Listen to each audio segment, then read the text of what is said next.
Territory for Marco Reus. Great save by Neuer. And what a vital save it was. That looked destined for the bottom corner. Neuer had to stretch. What if I told you? One goalkeeper completely changed the way football is played. Not by scoring goals. Not by lifting the most trophies. But by rewriting the job description of a goalkeeper. Before Manuel Neuer, goalkeepers stayed glued to their goal line. After Manuel Neuer, they became defenders, playmakers, and leaders. Today, almost every top goalkeeper copies something Neuer introduced.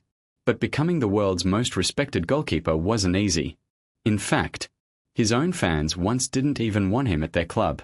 So how did Manuel Neuer go from being hated by his own supporters to becoming one of the most loved footballers on the planet? Let's find out. Manuel Neuer was born on March 27, 1986, in Gelsenkirchen, Germany.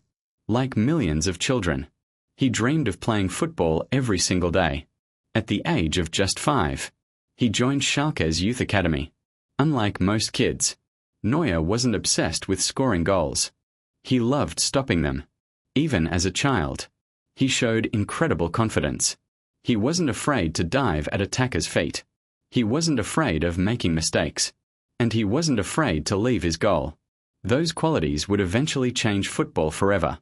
After spending years developing in Schalke's academy, Neuer finally made his first-team debut in 2006. Almost immediately, fans noticed something different. Most goalkeepers waited for danger to arrive. Neuer attacked the danger first. If a striker chased a through ball, Neuer was already sprinting outside his penalty area. If defenders looked under pressure, Neuer calmly offered himself as a passing option. It looked risky, sometimes even crazy, but somehow, it worked. Within just a few seasons, he became one of Germany's brightest young stars. His performances helped Schalke win the DFB Pokal in 2011. Europe's biggest clubs started paying attention. Then came the biggest decision of his career. Bayern Munich wanted him. For almost any player, that would be a dream. But there was one huge problem. Schalke and Bayern weren't friends. Many Schalke supporters felt betrayed. And surprisingly, even Bayern fans weren't excited. Some supporters believed Bayern should never sign a player from Schalke. When Neuer arrived in Munich, he was booed. Protests were organized. Some fans even displayed banners against him. Imagine joining the biggest club in your country, only to discover that your own fans don't want you there. Many players would have struggled under that pressure. Neuer responded in the only way he knew how, by letting his football do the talking. Week after week, he made impossible saves. He dominated every penalty area. His passing looked more like a midfielder than a goalkeeper. Slowly, the criticism disappeared. Respect replaced doubt. By 2013, Manuel Neuer had become the undisputed number 1 at Bayern Munich. That season would become legendary. Bayern won the Bundesliga. They won the German Cup. Then they defeated Borussia Dortmund in the UEFA Champions League final at Wembley. A historic treble. Neuer wasn't simply part of the team. He was one of its foundations. His confidence spread throughout the squad. Defenders played higher because they trusted him. Midfielders attacked more freely because they knew Neuer was behind them. But his greatest moment was still waiting. The 2014 FIFA World Cup. Germany entered the tournament with enormous expectations. Their squad was filled with world-class talent. Yet one match changed Neuer's legacy forever. Germany versus Algeria. Algeria shocked everyone with dangerous counterattacks. Again and again, long balls flew behind Germany's defense. Most goalkeepers would have stayed inside the box. Neuer didn't. He sprinted 30. Sometimes even 40 meters outside his area, clearing balls with perfect timing, stopping attacks before they became shots. Commentators couldn't believe what they were seeing. Some joked that Germany was playing without a goalkeeper, because Neuer spent so much time acting like a defender. But that was exactly the point. He wasn't breaking the rules. He was changing them. Germany eventually reached the final.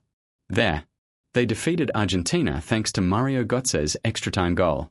Germany became world champions. Neuer received the Golden Glove as the tournament's best goalkeeper. Many football experts even believed he deserved the Ballon d'Or. He eventually finished third behind Cristiano Ronaldo and Lionel Messi. For a goalkeeper, that was an extraordinary achievement. But trophies alone aren't the reason fans love Manuel Neuer. It's the way he carries himself. Despite winning almost everything football has to offer, he rarely seeks attention. He's calm, professional, and respected by teammates and opponents alike, even during difficult periods, including serious injuries that kept him out for months. Neuer always fought his way back. Every comeback reminded fans why they admired him. Because greatness isn't just about talent. It's about resilience. Today, young goalkeepers across the world study Manuel Neuer. Watch almost any elite goalkeeper. Ederson, Alisson, Maignan, Ter Stegen. Even younger keepers growing through academies. You'll notice something. They're comfortable with the ball. They leave their penalty area confidently. They help build attacks. That's no coincidence. It's Neuer's influence. He didn't invent goalkeeping. He reinvented it. And that's why millions of fans consider him not only one of the greatest goalkeepers ever, but one of the most influential footballers in history. However, while Neuer changed football through innovation, the next goalkeeper earned love in a completely different way. Not because he revolutionized the game, but because he spent nearly 3 decades proving that class, leadership, and loyalty never go out of style. His name is Gianluigi Buffon. Some goalkeepers are remembered for incredible saves. Some are remembered for trophies. But Gianluigi Buffon is remembered for something even greater. Respect. For nearly 3 decades, Buffon stood between the posts with the same passion, the same leadership, and the same love for football. He wasn't just a goalkeeper. He was the heart of every team he played for. And that's why millions of fans around the world consider him one of the most loved footballers in history. But how did Buffon earn that level of admiration? Let's find out. Gianluigi Buffon was born on January 28, 1978, in Carrara, Italy. Sports ran through his family. His parents were athletes, and from a young age, Buffon was surrounded by competition and discipline. At first, he didn't even want to be a goalkeeper. He admired goalkeepers, but like many kids, he dreamed of playing outfield. Everything changed when he watched Cameroon goalkeeper Thomas Nkono during the 1990 World Cup. Buffon was inspired by Nkono's bravery, reflexes, and presence. From that moment on, he wanted to become a goalkeeper. And football would never be the same again. Buffon joined Parma's youth academy and quickly developed into one of Italy's brightest talents. In 1995, at just 17 years old, he made his Serie A debut against the mighty AC Milan. Most teenagers would have been nervous facing some of the world's best attackers. Buffon looked fearless. He made crucial saves and kept a clean sheet. Italy had found its next great goalkeeper. Over the next few years, Buffon became Parma star. He helped the club win the UEFA Cup, Coppa Italia, and Supercoppa Italiana. By the early 2000s, every major club in Europe wanted him. Then came the transfer that shocked football. In 2001, Juventus signed Buffon for around €52 million. At the time, it was a world record fee for a goalkeeper. Many people questioned whether any goalkeeper was worth that much money. Buffon answered the critics immediately. Season after season, he delivered world-class performances. He made impossible saves look routine. He commanded his defense with authority. And he became the symbol of Juventus. But Buffon's greatest achievement came with Italy. The 2006 FIFA World Cup was the defining tournament of his career. Italy entered the competition under enormous pressure. Their football was overshadowed by the Calciopoli scandal back home. Many doubted whether the team could focus. Buffon became their rock. Throughout the tournament, he was almost unbeatable. He conceded only 2 goals in 7 matches. One was an own goal. The other was a penalty. In the final against France, Buffon produced one of the greatest saves in World Cup history, denying Zinedine Zidane's powerful header. Italy eventually won the World Cup on penalties. Buffon lifted the trophy as a world champion. For many fans, that tournament confirmed his place among the greatest goalkeepers ever. But Buffon became truly loved not just because of his success. It was because of his loyalty. In 2006, Juventus were relegated to Serie B after the Calciopoli scandal. Many star players left the club. Buffon had offers from Europe's biggest teams. He could have joined Real Madrid, AC Milan, or Manchester United. Instead, he stayed. He chose loyalty over glory. He played in Serie B and helped Juventus return to the top division. That decision earned him enormous respect. Fans saw that Buffon wasn't chasing easy success. He believed in standing by his club during its darkest moment. Over the next decade, Buffon led Juventus through one of the most dominant periods in Italian football history. League title after league title followed. Cup victories followed. Champions League finals followed. Although he never won the Champions League, fans never judged him harshly for it. Because Buffon always gave everything. Even in defeat, he carried himself with dignity. One of the most emotional moments of his career came in 2018, when Juventus faced Real Madrid in the Champions League. A controversial late penalty decision led to Buffon's red card.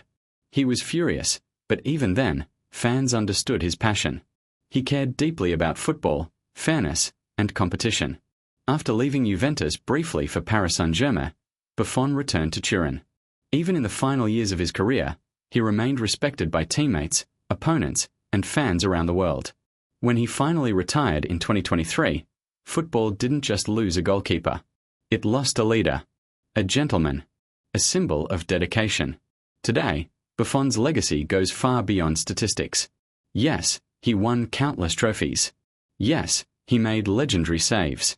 Yes, he was one of the greatest goalkeepers of all time. But what made fans truly love him was his character. He was humble despite his greatness, loyal despite tempting offers, passionate despite decades of pressure, and respectful even in defeat. That's why Buffon is remembered not only as a football legend, but as one of the most admired athletes in sports history. If Manuel Neuer changed goalkeeping through innovation, Gianluigi Buffon represented the timeless values of football: loyalty, leadership, and class. But now, the story changes. Because on the other side of this debate is a goalkeeper who divides opinion like almost no one else. Some fans love him for his passion and confidence. Others criticize him for his celebrations and mind games. His name is Emiliano Martínez. What if I told you? One of the world's best goalkeepers is also one of football's most controversial players. Some fans call him a national hero. Others call him arrogant. Some admire his confidence. Others believe he crosses the line. Whenever Emiliano Martínez steps onto the pitch, people already know one thing. Something dramatic is probably about to happen. But how did a goalkeeper who helped Argentina win the World Cup become one of the most disliked players in world football? Let's find out. Emiliano Martínez was born on September 2, 1992, in Mar del Plata, Argentina. Unlike many football stars, his journey wasn't easy. His family struggled financially. At times, simply buying football equipment was difficult. From a young age, Martínez understood that football wasn't just his dream. It was his family's opportunity for a better life. At just 17 years old, he left Argentina and moved to England after joining Arsenal. For most teenagers, moving to another country is already difficult. Martínez didn't even speak English. He was thousands of kilometers away from home, completely alone. Many young players would have given up. He didn't. But success didn't come quickly. Not even close. For nearly a decade, Martínez barely played. Season after season, he watched from the bench, or spent time on loan at clubs like Oxford United, Sheffield Wednesday, Rotherham United, Wolverhampton Wanderers, Getafe, and Reading. Most fans had never even heard his name. Many believed he would leave Arsenal without ever becoming their number one goalkeeper. But Martínez never stopped believing. He kept training, kept improving, kept waiting. Finally, in 2020, his opportunity arrived. Arsenal's first-choice goalkeeper Bernd Leno suffered a serious injury. Suddenly, Martínez became the starting goalkeeper, and he grabbed the chance with both hands. His performances were outstanding. He made incredible saves. He looked calm under pressure. He helped Arsenal win the FA Cup. For the first time in his career, the football world finally noticed him. Soon afterward, Aston Villa signed him. It became one of the best transfers in the club's modern history. Week after week, Martínez proved he belonged among the Premier League's best goalkeepers. Then came the tournament that changed his life forever, the 2022 FIFA World Cup. Argentina entered Qatar carrying enormous pressure. Lionel Messi was playing what many believed would be his final World Cup. The entire country dreamed of lifting the trophy.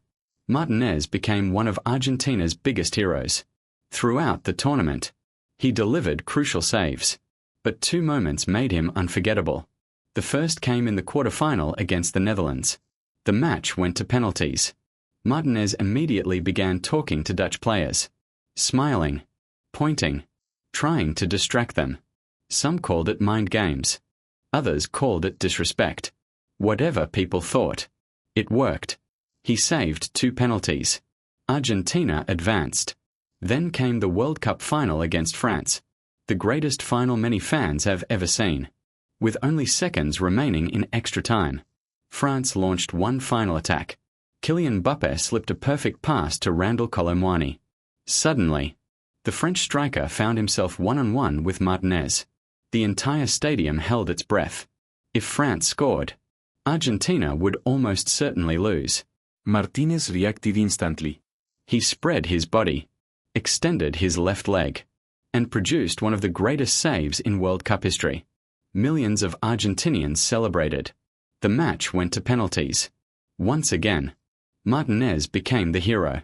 He saved another penalty. Argentina became world champions. Back home, he was treated like a legend. But outside Argentina, many fans felt very differently. Throughout the tournament, Martínez constantly used psychological tactics during penalty shootouts. He delayed opponents, held onto the ball, spoke to players before their kicks, celebrated dramatically after every save. His actions divided football fans around the world. Some believed it was brilliant gamesmanship. Others believed it showed poor sportsmanship. The controversy didn't end after the World Cup. During Argentina celebrations, Martínez made several gestures that received widespread criticism. Many football fans felt he had gone too far. Social media exploded with debates. Supporters defended him. Critics attacked him. Almost overnight, Martínez became one of football's most polarizing players.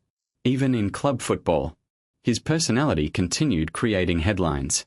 Whether celebrating wildly after saves, talking to opposing fans, or using mind games before penalties, Martínez rarely stayed out of the spotlight. And yet, one thing is impossible to deny. He performs under pressure. When everything is on the line, Martínez often delivers. That's why Aston Villa supporters adore him. That's why Argentina considers him a national hero.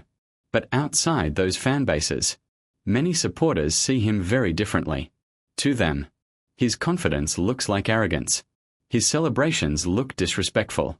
His mind games go too far. That's exactly why he appears on so many most hated lists. Not because he lacks talent, but because his personality creates strong opinions everywhere he goes. Love him or hate him, Emiliano Martínez has become impossible to ignore. And that brings us to the final goalkeeper on our list. A player who has also faced years of criticism, costly mistakes, and endless debate among football fans. His name, Jordan Pickford. Not every footballer becomes controversial because of arrogance. Sometimes, one mistake is enough. One bad decision. One costly moment. And suddenly, millions of fans begin questioning everything you do. That's the story of Jordan Pickford. For England supporters, he's a penalty-saving hero who helped end decades of heartbreak. For many rival fans, he's reckless, overrated, and one of the Premier League's most criticised goalkeepers. So why has Jordan Pickford become one of football's most polarising goalkeepers?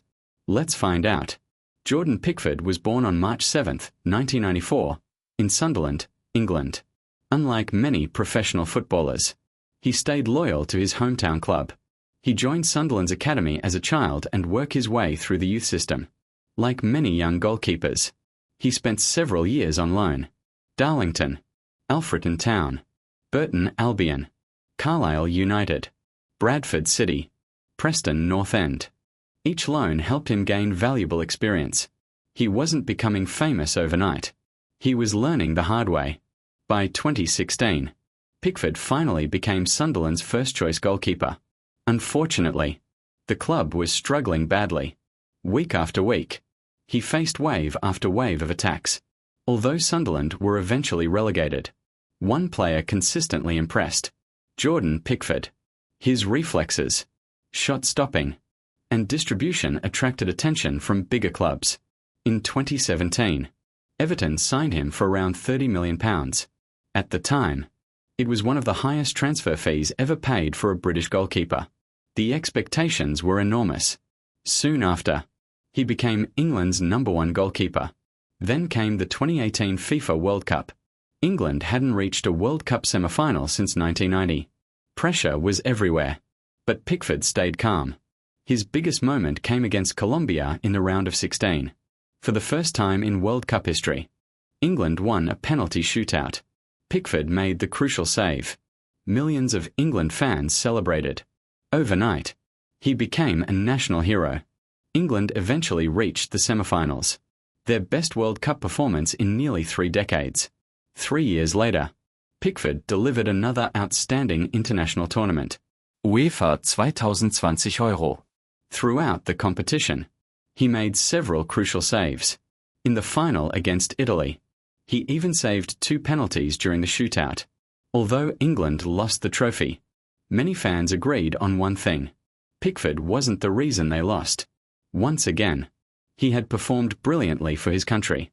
So why does he appear on so many most hated lists? The answer isn't his performances for England. It's everything else. Throughout his Premier League career, Pickford has often been criticised for inconsistency. One week, he looks world-class. The next, a simple mistake leads to a goal. Those ups and downs have followed him throughout his career. Many football fans also criticise his emotional reactions. He shouts constantly, celebrates aggressively, and sometimes appears overly emotional during matches. Supporters see passion. Critics see recklessness. Then came one of the most controversial moments of his career: the 2020 Merseyside derby, Liverpool versus Everton. Early in the match, Pickford rushed out to challenge Virgil van Dijk.